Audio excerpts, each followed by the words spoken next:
This is where I grew up. This is where I live right now. It's about 70 miles southwest of Mandan, North Dakota. Notice the fences in this picture. I built those fences long time ago. One time when I was out doing field work, the cows were in that pasture right there about where you see that tractor. I was coming up over the hill, and all the cows were all lined up on their side of the fence. Wonderful. And I noticed one cow walking up and down along the fence. I thought, okay. I go back over the hill. I come back over the hill again, and she's on the wrong side of the fence.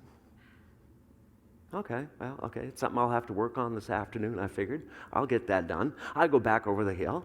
I come back over the hill again, and now her calf is walking along this side of the fence, on the right side of the fence, but walking along the fence too. Okay, I know what's going to happen now. I go back over the hill, I come back over the hill again, and there it is. The mom and the calf are on the wrong side of the fence. Now, I built those fences. I love building fences, nice straight lines when you're done, all the posts and everything right where they should be.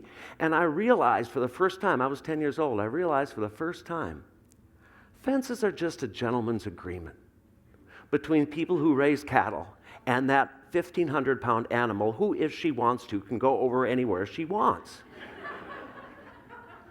And so I figured, well, that's cool for the cows, but what I had witnessed was this mama cow teach her calf how to do the same thing. She walked up and down the fence until her particular calf found a way under. And why were they going under that fence? Opportunity. There was greener grass on the other side. So I realized at that point, fences are a perception. They're not permanent. They're not that real.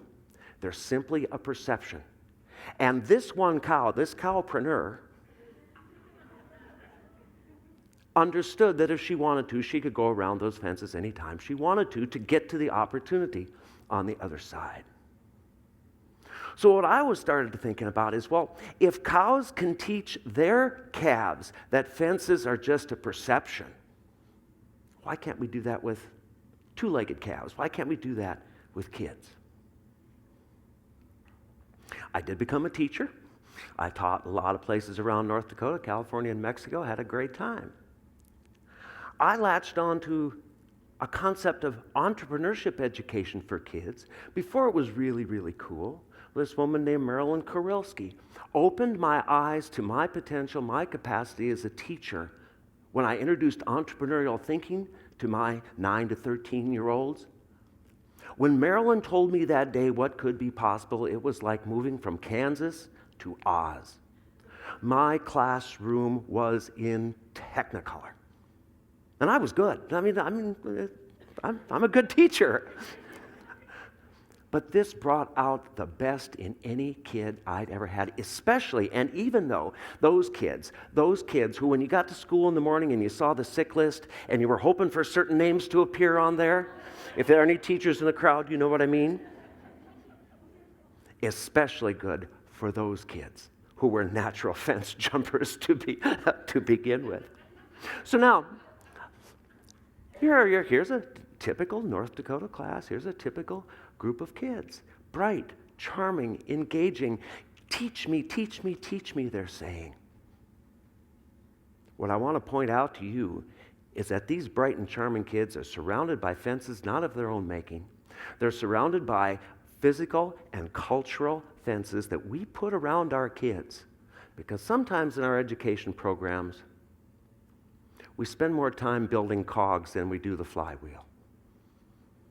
And I want to convince you today that it might be to our advantage to stop producing cogs and purposefully produce more flywheels. Now, look at these kids here. They don't look oppressed, but let's talk about some of the fences that are around them. The first fence that we put around kids, is this one. We talk to them about the real world. What? Like the world they live in isn't real enough? And sometimes we use, wait till you get to the real world, as though it's going to be some sort of punishment. The world they live in is real. This is their real world. Teach them in that real world. Don't promise them some sort of future thing, real world. Wait till you get to the real world. That's got, the first fence we've got to tear down is lose that phrase. I've been trying to find another one, but I haven't. Lose that phrase. The second fence we've got around these kids is this concept of, well, we got to make learning fun. Learning is fun. Learning is fun. Learning is physical fun. The problem is too many of our lessons are too simple, and simple lessons create boredom. Remember, only boring people get bored, but that's a whole other thing. We put that fence around kids by saying, oh, we're going to have to make this fun, so you want to do it. Put a spoonful of sugar helps the medicine go down. But learning is fun. All of you know what I mean when I say that aha moment. You know exactly what I mean. You've all experienced it. You get excited, just smile. That Rick disease, well, that's your brain rewarding you. Your brain rewarding yourself for solving a complex set of tasks. And when you solve that complex set of tasks, our brain has evolved to give ourselves a little bit of dope, a little bit of feel-good juice every time we solve. Learning is fun. You don't have to make it. If you've got to make your learning fun, you better re-examine your whole lesson plan. Because learning is fun to begin with. And then, of course, you can see the physical barriers we put around kids in our classrooms. There's very little free grazing in many classrooms. You know, we like to buy ourselves free-range chicken, but we don't free-range our kids. Now let's look at an entrepreneurial classroom. But before I continue, I should explain something to you, what I mean by entrepreneur. Entrepreneurs express three traits and actions. This is what set entrepreneurs apart. Number one, they recognize an opportunity overlooked by others. And that second part is really overlooked by others. They recognize that, like the cow. Oh, grass, cool, go. The second thing is they know how to marshal the resources to make it happen, which requires drive, creativity to marshal the resources that you need. The third thing about an entrepreneur, and what really sets, everyone's got good ideas, what really sets an entrepreneur apart is they initiate in the face of risk, knowing there's risk. Also knowing with no risk, there ain't no reward. That's what it means to be an entrepreneur. What it means to be entrepreneurial is to see the world that way. Why don't we purposefully design our schooling so we can purposefully begin to build an entrepreneurial culture where those three traits are expressed naturally. Now remember, we are evolved entrepreneurs. We are evolved entrepreneurial thinkers. If we weren't able to sense an opportunity and make something happen about it, we would have been lunch on the Serengeti a long time ago. Entrepreneurial thinking is a natural trait. So my job isn't to teach it in kids. My job is to unleash it in kids and let it go. Let's look at an entrepreneurial classroom. Notice the table is still there, but they're not sitting behind it. She owns it. Ownership. The first thing we've got to instill in kids if we want to grow an entrepreneurial culture. Ownership. We're going to come back to this slide in a minute because I dig this slide. I love this slide. This just says everything about what I want to be as a teacher. We help kids use the tech tools that their adult peers are using now, like this tablet. But remember, it's just a tool. It's a tablet, yes, but it's not from Sinai. It is just a tablet. It is a pair of pliers with lights. Use it, move on. By the time my young entrepreneurs become Anna's age, this will be as outdated as rotary dial phones. Poor Anna. She's going to have to learn so much. But use the tools that entrepreneurs are using now. An entrepreneurial classroom does its direct instruction a little bit differently too. In my entrepreneurship summer camps, and I should tell you very briefly what happens there. We get together for a week, 9 to 13-year-olds, 20 to 25 of them, and on Monday morning they set themselves up as a community. They give themselves a town name. They found a town. They design their own currency, and they design their flag. And then, like any entrepreneurs, They look around to see who else is in camp, how many boys, how many girls, how old they are, da-da-da-da, and they open businesses in response to their belief that their neighbors are going to pay money for what they want to sell.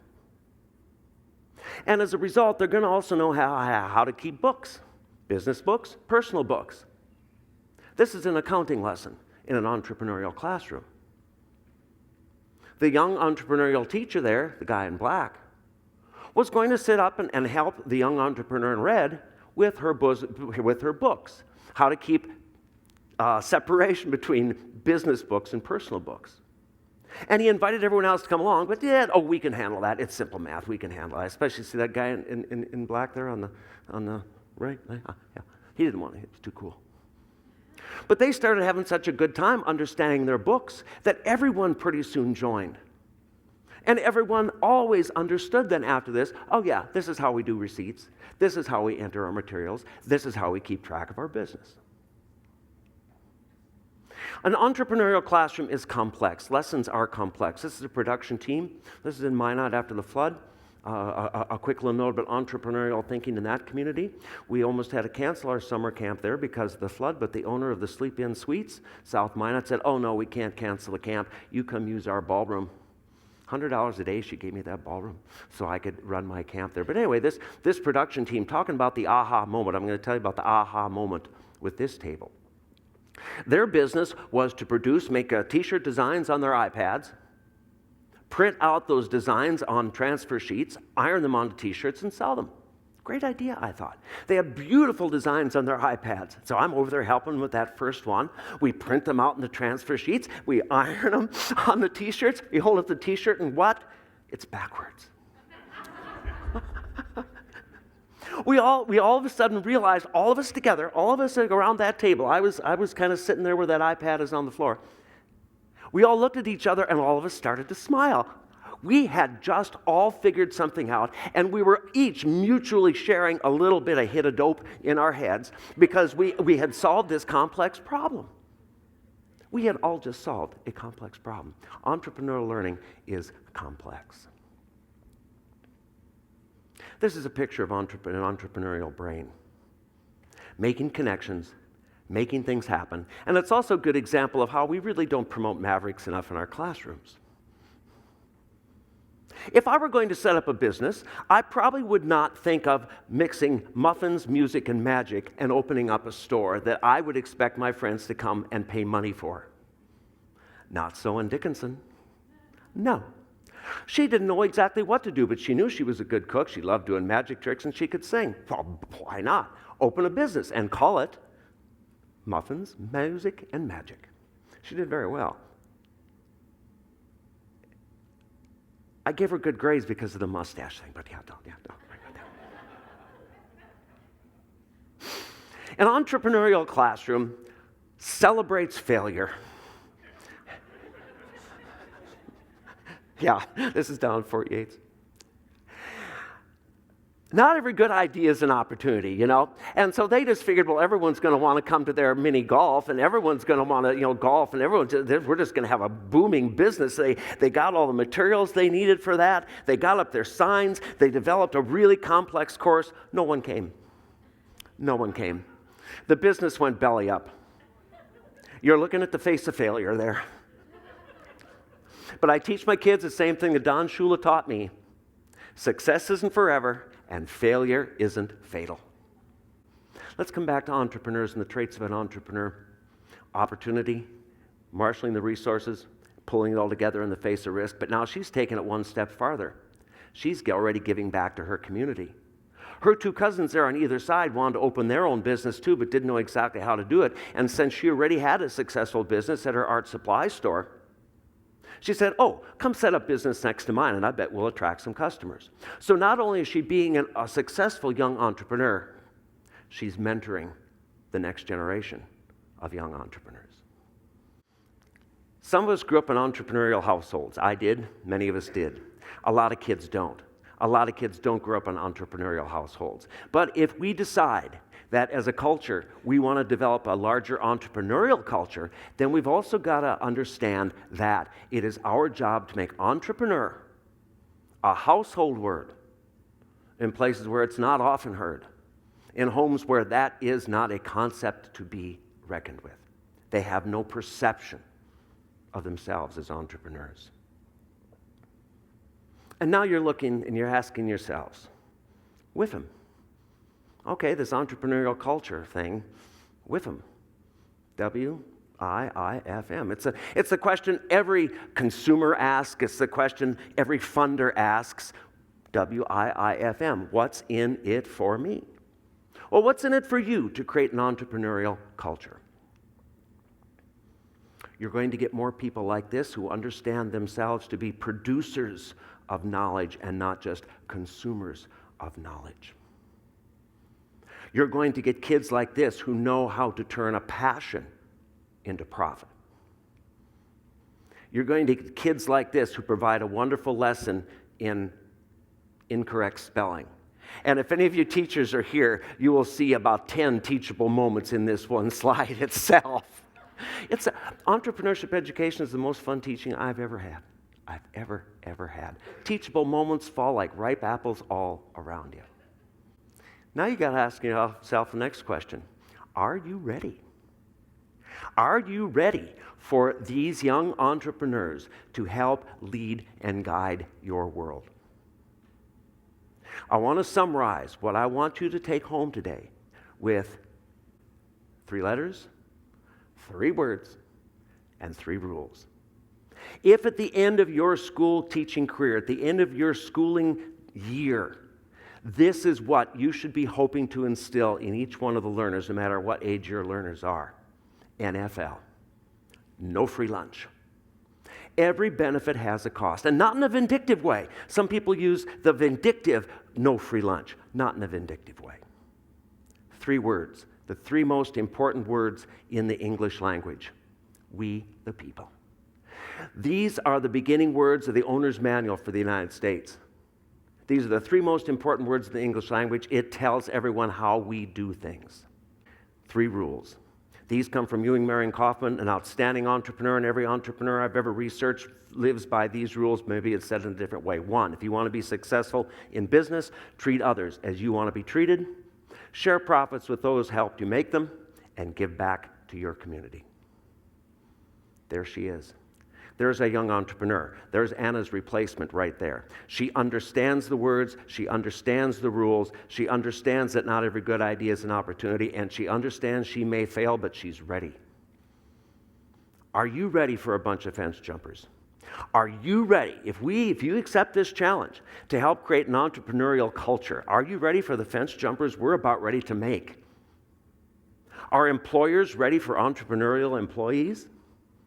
Are principals ready for entrepreneurial teachers? This is something that you need to consider. If you accept this challenge, expect challenging kids. And if we do create an entrepreneurial culture, just imagine what we can do. Thank you.